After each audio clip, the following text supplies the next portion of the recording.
السلام عليكم ورحمة الله وبركاته، ازيكم يا جماعة عاملين ايه؟ يا رب تكونوا بخير وفي أحسن حال. دلوقتي الراجل كل ما يتكلم يقول من السنة التعدد. طيب هو من السنة التعدد، بس هو احنا خلاص مش عارفين في السنة غير التعدد بس.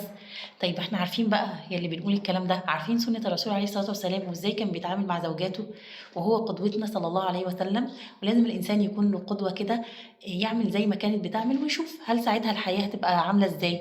فالرسول عليه الصلاة والسلام كان قدوتنا، تعالوا بقى نشوف الرسول عليه الصلاة والسلام كان بيتعامل ازاي ونشوف احنا بنعمل زيه وبنتبع سنته في معاملتنا لأزواجنا لزوجاتنا ولا لا. الرسول عليه الصلاة والسلام كان في خدمة أهل بيته، ولما اتسألت السيدة عائشة الرسول عليه الصلاة والسلام كان بيعمل إيه؟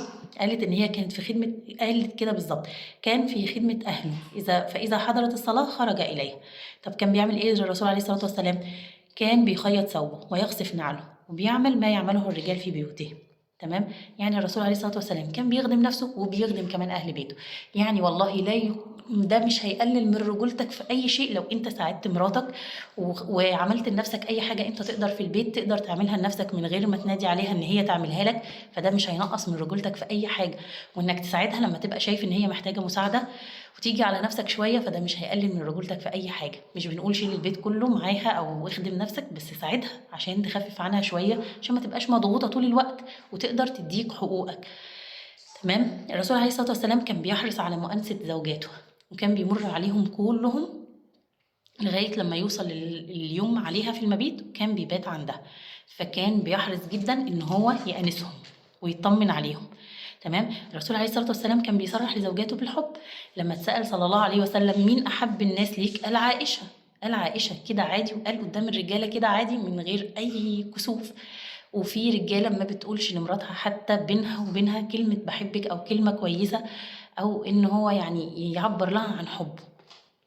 ده مهم جدا جدا على فكرة للستات، لأن الستات من النوع اللي محتاجة تسمع كلام كويس وكلام يحسسها بالحب فعلا، ويحسسها إن هي ما زالت محبوبة من زوجها حتى بعد الجواز وحتى بعد فترات طويلة من الزواج. ده مهم جدا جدا عند الست وبيفرق كتير جدا في الحياة الزوجية. تمام. الرسول عليه الصلاة والسلام كان بيقبل زوجاته قبل الخروج من البيت. كان قبل ما يخرج من البيت حتى للصلاة كان بيقبلهم قبل ما يخرج حتى وهو صائم. صلى الله على محمد. ايه تاني؟ الرسول عليه الصلاة والسلام كان بيلاطف الحائض. السيدة عائشة رضي الله عنها وأرضاها كان بتقول إن هو كان بيشرب من مكان ما هي بتشرب وبياكل بعدها عادي جدا. وكان بينام صلى الله عليه وسلم في حجرها وكان بيقرأ القرآن، ده عشان يوصل لها إن هو مش مثلا إن هي مش شيء مرغوب فيه في الفترة ديت، بالعكس، وإنه عادي جدا. فمين بيعمل كده طيب؟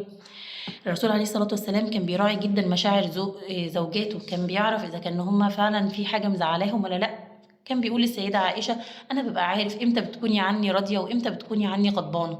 تخيلوا بكل همومه ومشاكله في الدعوة إلا إنه كان بيبقى فارق معاه قوي وفاهم وعارف وملاحظ. بيقول لها لما بتبقي عني راضية بتقولي لا ورب محمد، ولما بتبقي عني غضبانة بتقولي لا ورب إبراهيم. تخيلوا صلى الله عليه وسلم. مين من الأزواج دلوقتي بيفرق معاه إذا كان مراته راضية ولا غضبانة زعلانة ولا مبسوطة؟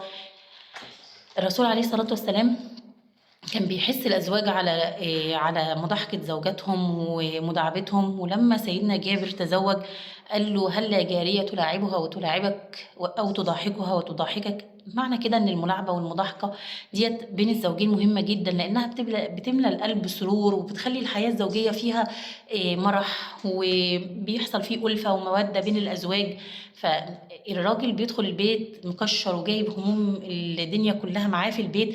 في زوجات بتقول والله أنا عندي يخرج وإنه ما يقعدش وهو مكشر كده في البيت. بنطبق السنة. الرسول عليه الصلاة والسلام في وقت تعب زوجاته كان بيحط إيده على موضع التعب ويدعي لها اللهم رب الناس اذهب البأس اشفي أنت الشافي لا شفاء إلا شفاءك شفاء لا يغادر سقم. حتى لو ما خفتش كفاية إن هي تحس إن زوجها حاسس بيها، حاسس بتعبها، حاسس بألمها. فده بيهون كتير أصلا في وقت التعب. مش إن هو قومي أنت تعبانة قومي اعملي كذا ومش حاسس بيها خالص. فده فعلا بيأثر جدا على الواحدة الست، لأن هي في الوقت ده هي بتبقى ضعيفة فوق ضعفها، فبتبقى فعلا محتاجة الشفقة والرحمة.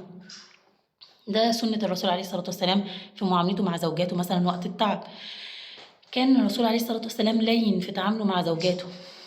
كان الرسول عليه الصلاة والسلام رجل سهل، لو السيدة عائشة هاوت شيء كان بيتابعها عليه. تعالوا بقى الزوجات دلوقتي معاندة ومشاكسة ومناطحة وبيخالفها بسبب ومن غير سبب، وإيه اللي أنتِ عايزاه دوّة، هو أنتِ صغيرة، إيه الهيافة ديّة، إيه التفاهة ديّة. ف فخلّينا سهلين يا جماعة ونتعامل بسهولة وعادي، لو الست عايزة حاجة إيه المانع؟ ما دام ما فيهوش أي مشكلة يعني، حتى لو رجعت مثلًا صغنونة أو شايفاها حاجة هايفة، بس هي بالنسبة لها حاجة مهمة، فبلاش تبُص للحاجة من منظورك أنت، بُص لأهميتها بالنسبة لها هي. الرسول عليه الصلاة والسلام كان بيحث زوجاته على الطاعة، كان في العشر الأواخر بيقوم علشان يصلي ويوقظ أهله للصلاة، وكان بيقول للسيدة عائشة: قومي فأوتري، يعني قومي صلي الوتر قبل ما تنامي. كان بيحثهم على الصدقة، ولو في أي حاجة غلط في البيت كان بيعرفهم الغلط وبينكر عليهم المنكر، وكان صلى الله عليه وسلم بيحسن الظن بزوجاته. الرسول عليه الصلاة والسلام قال: استوصوا بالنساء خيرا، وصى الرجال على الستات وقال: استوصوا بهم خيرا. الرسول قال: خيركم خيركم لأهله وأنا خيركم لأهله. الإنسان بيتعرف إذا كان كويس ولا لأ من معاملته لأهله. كلنا بره في الغالب بنكون مثاليين، وبتبان حقيقتنا في البيت ومع أزواجنا بالذات وأهلنا. الرسول عليه الصلاة والسلام قال: رفقا بالقوارير، وشبه الست بالقارورة، ده دليل على ضعفها وهشاشتها، إن هي محتاجة معاملة فعلا تكون حنينة وطيبة ولينة. وقال إن هي خلقت من ضلع أعوج، ولو جيت علشان تقومه وتعدله هيتكسر في إيدك، فلازم إن أنت تحتويها كما هي كده. هل بنطبق بقى سنة الرسول عليه الصلاة والسلام في التعامل مع زوجاته زي ما السنة تعدد؟ فيلا اديني قلت لكم اهو سنة الرسول عليه الصلاة والسلام في التعامل مع زوجاته. طب نجرب نطبقها كده ونشوف هل حياتنا هتستقيم، هل هنفكر اصلا بعد كده اصلا في تعدد؟ إيه، بس صلوا بقى على الرسول عليه الصلاة والسلام. وقبل ما ننهي اقول لكم السلام عليكم ورحمة الله وبركاته.